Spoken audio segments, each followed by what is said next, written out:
आप सभी को नमस्कार। आज मैं आप सभी के समक्ष नाग पंचमी की कथा लेकर आई हूँ, तो श्रवण करते हैं।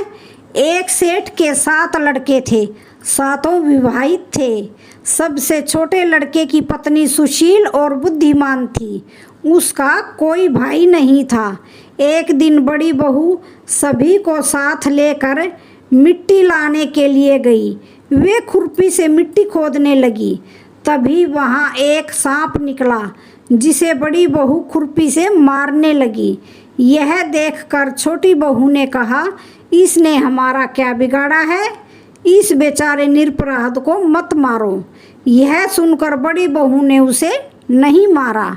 सांप एक तरफ जाकर बैठ गया।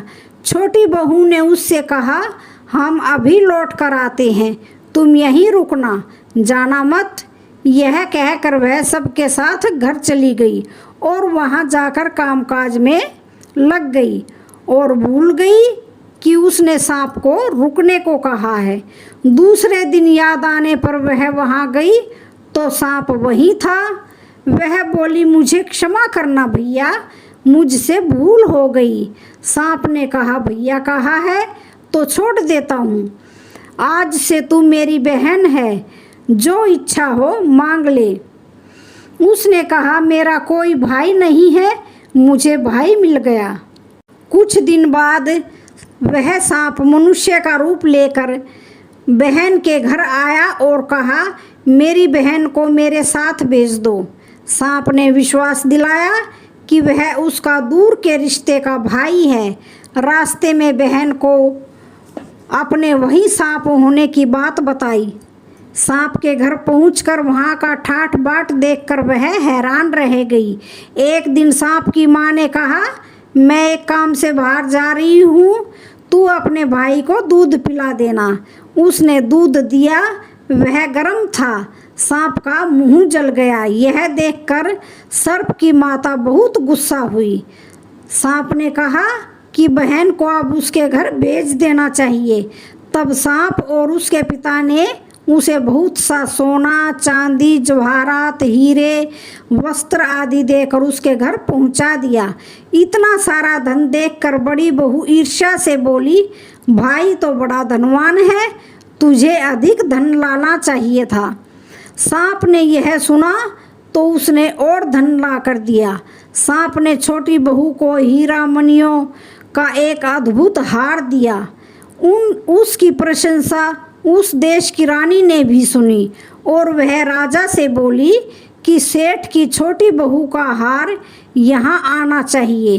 राजा ने मंत्री को हुक्म दिया कि उससे वह हार लेकर शीघ्र उपस्थित हो।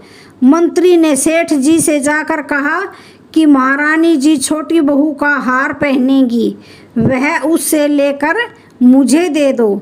सेठ जी ने डर के कारण छोटी बहू से हार मंगाकर दे दिया। छोटी बहू को यह बात बहुत बुरी लगी। उसने अपने भाई को याद किया और आने पर कहा, भैया रानी ने मेरा हार छीन लिया है। तुम कुछ ऐसा करो कि जब वह हार उसके गले में रहे तब तक के लिए सर्प बन जाए, और जब वह मुझे लौटा दे तब हीरों और मणियों का हो जाए। सर्प ने ठीक वैसा ही किया। जैसे ही रानी ने हार पहना वैसे ही वह सांप बन गया। यह देखकर रानी चीख पड़ी और रोने लगी। यह देख राजा ने सेठ के पास खबर भेजी कि छोटी बहू को तुरंत भेजो। सेठ जी डरते हुए छोटी बहू को साथ लेकर वहां पहुँचे। राजा ने छोटी बहू से पूछा, तूने क्या जादू किया है? मैं तुझे दंड दूंगा। छोटी बहू बोली, राजन क्षमा करें, लेकिन यह हार ऐसा ही है कि मेरे गले में हीरों और मणियों का रहता है और दूसरे के गले में सांप बन जाता है। यह सुनकर राजा ने वह सांप बना हार उसे देकर कहा कि अभी पहन कर दिखाओ। छोटी बहू ने जैसे ही उसे पहना तो हार हीरे मणियों का हो गया। यह देखकर राजा को उसकी बात पर विश्वास हो गया और उसने प्रसन्न होकर उसे बहुत सी मुद्राएं भी पुरस्कार में दी। छोटी बहू अपने हार और धन सहित वापस घर आ गई। उसके धन को देखकर बड़ी बहू ने ईर्ष्या के कारण उसके पति से कहा, उसकी पत्नी के पास ना जाने कहाँ से इतना धन आया है। यह सुनकर उसके पति ने अपनी पत्नी को बुलाकर कहा, ठीक ठीक बता कि यह धन तुझे कौन देता है। वह अपने भाई सांप को याद करने लगी। तब उसी समय सांप ने प्रकट होकर कहा, जो मेरी बहन के आचरण पर संदेह करेगा उसे मैं खा लूँगा।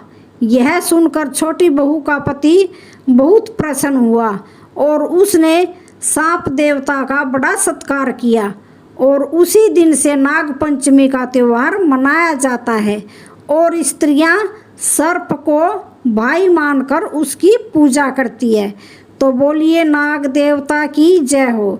तो ये आज की कहानी कैसी लगी? वीडियो अच्छी लगे तो चैनल को लाइक शेयर सब्सक्राइब ज़रूर करें। धन्यवाद।